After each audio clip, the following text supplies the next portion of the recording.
السلام علیکم ورحمۃ اللہ وبرکاتہ. Welcome to our channel Free Islamic Education Group. Maryam Safdar and team presents سنہ کورس فار کڈس. تو پیارے بچوں، کیسا جا رہا ہے آپ کا سنہ کورس؟ آئی ہوپ بہت اچھا جا رہا ہوگا. آپ نے ماشاءاللہ چھوٹی چھوٹی سنتیں سیکھی ہیں اور آئی ہوپ آپ نے اس پہ عمل کرنا بھی شروع کیا ہوگا. اللہ رب العزت آپ کو بہترین عمل کرنے کی توفیق دے اور بہت آسانیاں فرمائے، اور اللہ پاک آپ کو اور مجھے اپنے قریبی ساتھیوں میں بنا لے. آمین ثم آمین. آج جو ہم سنت سیکھیں گے وہ ہے گھر سے نکلتے وقت کی سنتیں. گھر سے نکلتے وقت لائک ہم نے اسکول جانا ہے، ہم نے پارک جانا ہے، یا ہم نے کسی کے بھی گھر جانا ہے. ٹھیک ہے، جب ہم اپنے گھر کو چھوڑ کے جاتے ہیں تو کون سی دعا پڑھتے ہیں؟ ٹھیک ہے، وہ دعا ہم سیکھیں گے، اس کا ترجمہ بھی دیکھیں گے. لیکن اس سے پہلے کچھ امپورٹنٹ پوائنٹس ہیں جو میں آپ سے ڈسکس کرنا چاہتی ہوں کہ گھر سے نکلتے وقت ہمیں کیا کرنا چاہیے.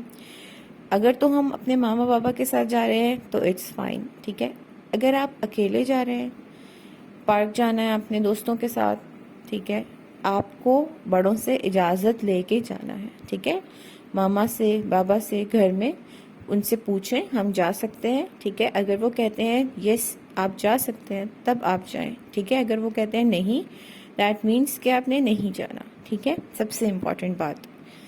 اچھا، اس کے بعد یہ کہ آپ نے پارک گئے ہیں، ٹھیک ہے، کھیل لیا. ایک ٹائم آپ کو بتایا گیا ہوگا کہ اس ٹائم کے بعد آپ نے گھر آ جانا ہے. ٹھیک ہے، اور اس ٹائم کے بعد آپ نے گھر آ جانا ہے. ٹھیک ہے، زیادہ ٹائم ایکسٹرا ٹائم نہیں لگانا باہر. اوکے، اس کے بعد اگر آپ نے راستے میں کوئی چیز دیکھیں اس طرح کی جو کہ راستے میں جانے آنے والوں کے لیے مشکل پیدا کر رہی ہے، کوئی کیلے کا چھلکا پڑا ہے، کوئی بھی ایسی چیز پڑی ہے، کوئی ریپر پڑا ہے، کوئی کچھ اس طرح کی چیز ہے، تو آپ فوراً اس کو اٹھا کے سائڈ پہ کریں. یہ بہت ثواب ملتا ہے اس چیز سے. ٹھیک ہے، دوسرا، پلیز اس چیز میں کنٹریبیوٹر نہیں بننا کہ آپ نے اپنے ریپرز پھینک دیے ہیں راستے میں، آپ نے کوئی فروٹ کا چھلکا پھینک دیا ہے، کوئی پانی والی بوٹل راستے میں پھینک دی. نہیں، ڈسٹ بن میں پھینکیے ہر چیز جو کہ ضائع ہو چکی ہے. ٹھیک ہے، اور آپ نے کیا کرنا ہے کہ راستے کے درمیان میں نہیں چلنا. ٹھیک ہے، اور دھیان سے دیکھ کے، اگر آپ نے روڈ کراس کرنی ہے تو دھیان سے دیکھ کے روڈ کراس کرنی ہے. ٹھیک ہے، نہیں تو آپ کسی بڑے کی ہیلپ لے لیجیے اگر آپ سے نہیں ہوتی تو. اب اس دعا کو پڑھ کے اگر ہم نکلیں گے تو آف کورس کیا ہوگا، اللہ رب العزت ہماری حفاظت فرمائیں گے، ہمارے گھر کی بھی اور ہماری بھی. ٹھیک ہے، دیکھتے ہیں دعا.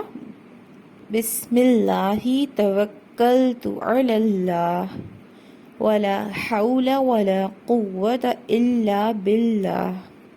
بہت چھوٹی سی پیاری سی یہ بھی دعا ہے، اس کو بھی آپ بہت آسانی سے یاد کر لیں گے. ایک دفعہ پھر دیکھتے ہیں. بسم اللہ توکلت علی اللہ ولا حول ولا قوة الا باللہ. اب اس کی ٹرانسلیشن یعنی ترجمہ دیکھتے ہیں. اللہ کے نام کے ساتھ، میرا اسی پر بھروسہ ہے، اللہ کی توفیق کے بغیر مجھ میں نیکی کرنے اور برائی سے بچنے کی طاقت نہیں. اللہ رب العزت آپ کے لیے بہت آسانیاں کرے. آپ نے یہ دعا یاد کرنی ہے، بہت پیاری چھوٹی سی دعا ہے، اور جب بھی گھر سے باہر جانا ہے تو یہ دعا ضرور پڑھنی ہے. اللہ رب العزت ہمیں سنتوں پر عمل کرنے والا بنائے. آمین ثم آمین. السلام علیکم ورحمۃ اللہ وبرکاتہ.